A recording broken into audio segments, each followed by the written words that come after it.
ছেলেটা জংলি মহিষের পিঠে শুয়ে ঘুমিয়ে পড়ে। ঘুম ভাঙতেই দেখে মহিষগুলো পাহাড়ি খাদের রাস্তা দিয়ে যাচ্ছে। ঠিক তখনই পাহাড়ের ওপর থেকে মাটি ধসে পড়তে লাগে।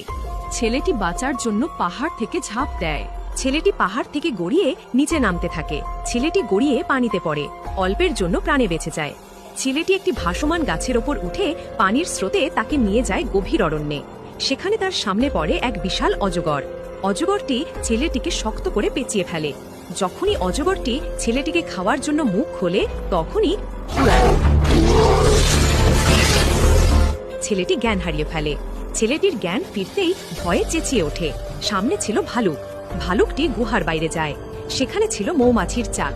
ভালুকটি ছেলেটিকে অনুরোধ করে মধু খাওয়াতে, ছেলেটিকে অজগরের হাত থেকে বাঁচানোর জন্য। ছেলেটি রাজি হয়ে যায়। ছেলেটি গাছে লতা বেঁধে নিচে নামে। মৌচাকের মাঝে কাঠি দিয়ে মারতে লাগে। মৌচাক ভাঙে না। ছেলেটি কাঠি ফেলে দেয় আর পা দিয়ে লাথি দিতে থাকে। তখন মৌচাক ভেঙে মাটিতে পড়ে আর ভালুকটি মধু খায়।